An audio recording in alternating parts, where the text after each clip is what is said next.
আসসালামু আলাইকুম সম্মানিত কৃষক ভাইয়েরা। আজকে চলে আসলাম আপনাদের আগাম সরিষা চাষের জমিতে। এটি একটি দেশি জাতের সরিষা।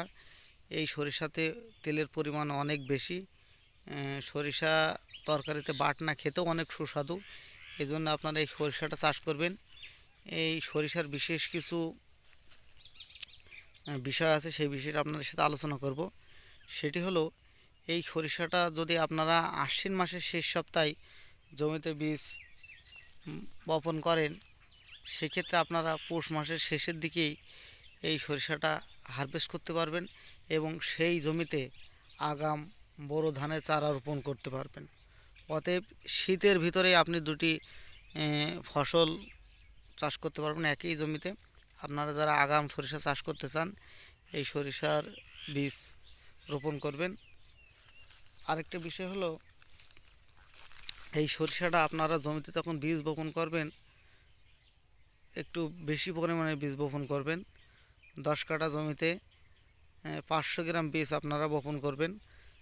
এই সরিষা গাছগুলো দেখুন, যত ঘনই হোক কোনো বিষয় নাই। এই সরিষা খুব অল্প দিনের একটি ক্ষেত, সেই ক্ষেত্রে আপনারা গাছ ফাঁকা করে বুনবেন না, সেই ক্ষেত্রে আপনারা কাঙ্ক্ষিত ফলন পাবেন না। এরকম তরের শস্যের মতন ফলন পেতে এরকম ঘন করে আপনারা সরিষাটা বুনবেন।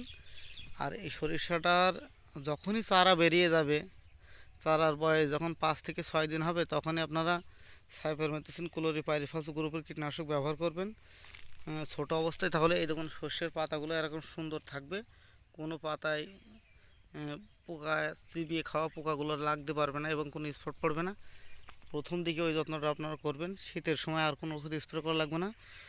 যখন গাছের ফুল এরকম আসবে, যদি ওই সময় আপনারা ম্যাগের সম্ভাবনা দেখেন, সেই ক্ষেত্রে সিনজেন্টা কোম্পানির স্কোর ছত্রাকনাশক, এটি 20 লিটারের ঢামে 20 মিলি ওষুধ মিক্স করে আপনারা শস্যের জমিতে স্প্রে করবেন। যদি ফুল অবস্থায় পানি হয়ে যায়, তারপরেও আপনাদের শস্যের ফুল নষ্ট হবে না। এটা আপনাদের জানতে হবে। শস্যের ফুল অবস্থায় যদি বৃষ্টি হয়, সেক্ষেত্রে আপনাদের শস্যের কাঙ্ক্ষিত ফলন হয় না। যদি আপনারা এরকম মেঘের সংকেত পান অথবা দেখেন যে বৃষ্টির পূর্বাভাস রয়েছে, সেক্ষেত্রে আপনারা হালকা ডোজে ওষুধটা স্প্রে করবেন। 10 কাঠা জমিতে 20 লিটার পানি স্প্রে করবেন।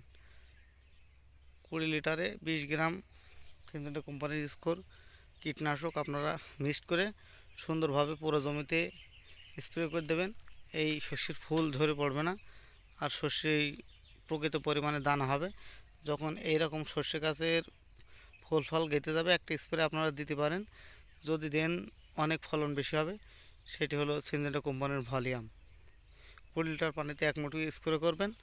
আপনাদের শস্যটা আল্লাহর রহমতে প্রচুর পরিমাণে ফলন হবে।